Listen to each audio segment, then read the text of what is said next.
welcome to Consultant's Corner. I'm Rebecca Brizi. This is my corner. I am a consultant. When I was growing up, whenever anything went wrong or not as expected or not as hoped for, my parents would do this thing where they'd say, we have several different options now. Now, one of those options is to panic. What do we think about that option? When confronted with panic or annoyance as one option amongst many rational solutions, well, one starts to realize that it's not so rational a solution. I've had some more questions and comments about futures literacy. This idea that we cannot predict what's going to happen in the future, so we can't actually plan for it. All we can do is prepare ourselves to deal with the unpredictable. What does that mean for you, the business owner? Do you just give up and go completely with the flow? Is it a waste of time and resources and energy to try to plan for the future? Or does it mean you should spend even more time and energy planning for the future? The point is about how you react and how you deal with the situations when the unexpected does occur. There are three things that I find myself saying fairly regularly in these situations. The first one is to focus on the before and after, rather than the incident itself that's causing you problems. The before is where you were, how things were going, but most importantly,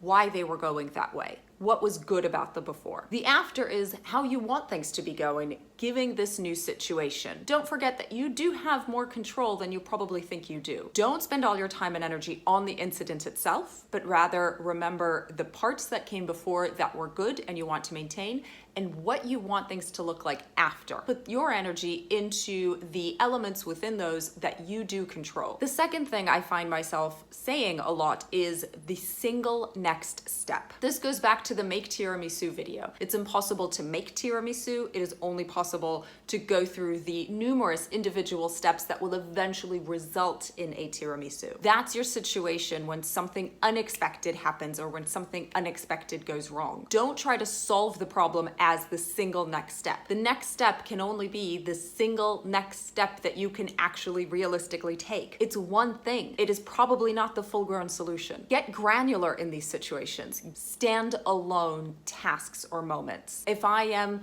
driving down the road and something goes wrong with my car and I have to pull over, the single next thing I can do is not fix the car. The single next thing I can do is get my car someplace safe. After that, the single next thing I can do is probably call up my insurance company. After that, I'm on the phone with them. So the single next thing I can do is ask about a tow. After that, the single next thing I can do is probably wait for the tow truck, and so on and so forth. Often we think that we should be doing something that is actually 8 steps ahead. And that's part of what causes us stress and panic, because we can't actually do the thing that's 8 steps ahead because we have to do the 7 steps that precede it. But also when we break it down that way, it removes some of that stress and panic because we're back in control. We can do each individual step one at a time. And the third thing I find myself doing, and this is usually if the first two have not sufficed or when I need to make a strong point quickly, and that is to tell the person to picture the absolute worst case scenario. I mean the absolute expendables jumping in from a helicopter to save you because that's the only option, worst case scenario. I take people to the other extreme. Instead of simplifying and making things manageable, if you want to picture the disaster, then let's picture the disaster. Let's go all the way. The point is to make it as ridiculous as possible. Once you start rationalizing the worst case scenario, it starts to become more and more apparent that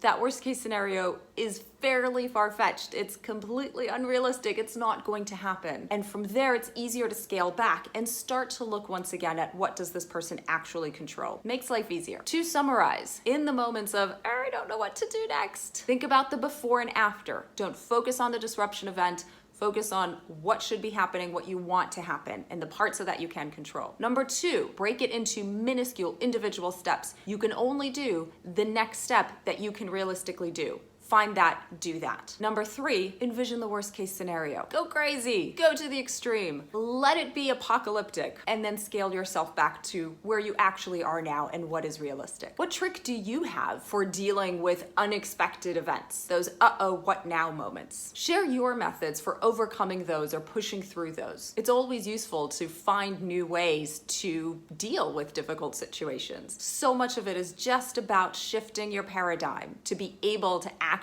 perform the next action and overcome these situations. Most importantly, remember that your decision can only progress on the things that you can control that's where your energy needs to go. And another thing you can control is receiving these videos straight to your inbox every Tuesday morning. Do that by subscribing to Tuesday on Your Business, a weekly email to give you 30 minutes to work on your business, at least that one time a week. Link is in the description under this video. Click, register, and I'll see you next week for the next video.